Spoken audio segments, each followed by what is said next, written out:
ボディがお留守だぜ。しくじった燃えろ KO。 あんたじゃ燃えねえな。Kabilang ako sa mga batang 90s na laging tambay sa arcade.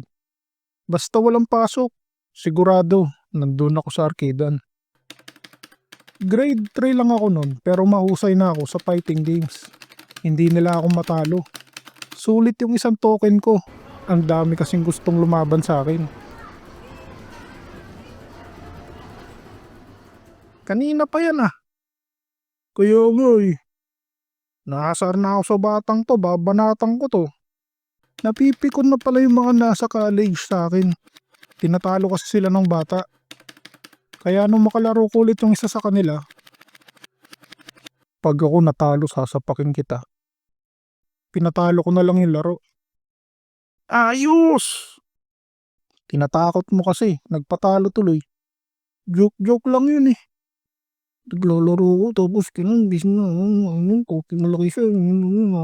Na.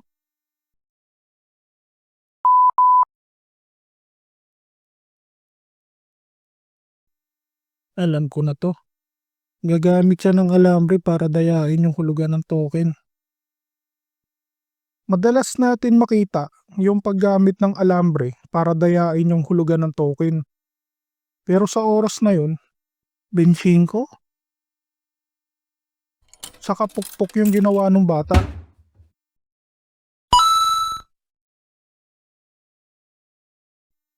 Ayos yun ah. Natural, syempre. Bata ako nun eh. Ginaya ko yung nakita ko. Step 1. Siguraduhin na wala yung tauhan ng arcade. Step 2. Maghulog ng 25. Step 3. Pukpukin. Gumana. Ang galing ah. Gumagana pala yan. Oo, pero minsan hindi eh.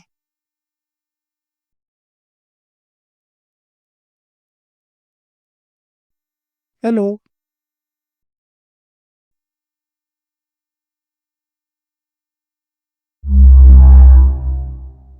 Sinabi sa akin yung ginawa mo. Nasaan nanay mo? Alam ba ng magulang mo yung ginagawa mo? Paano kung makasira ka? Babayaran mo? Wala akong masabi. Umiyak na lang ako.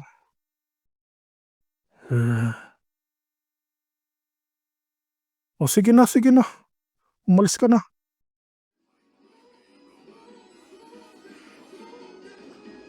Sa arcade nagumpisa ang pagiging gamer ko.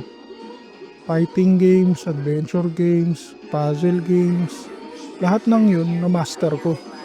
Maliban sa isa, ang crane game o claw machine. At hindi ko makakalimutan yung nakita ko nun.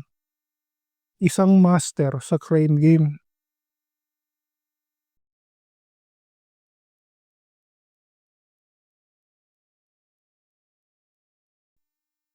Ang galing ni ate. Kada hulog niya ng token, may kapalit na plushie. Ngayon, baka sabihin nyo, hindi lang nabago setting niyan kaya lagi mahigpit yung kapit. Pwede, kaso 3 unit ng claw machine yung pinakyaw ni ate. Ano yun? Lahat hindi na bago setting? Kumuha na nga ng trash bag yung tauhan ng arcade para dun ilagay yung mga nakuha ni ate. 3 trash bag para sa 3 unit.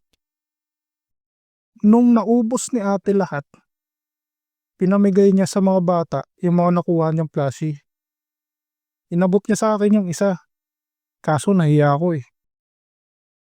Anyways, kung umabot ka sa dulo ng video na to, huwag mo kalimutan mag-like, share, subscribe. Bye bye!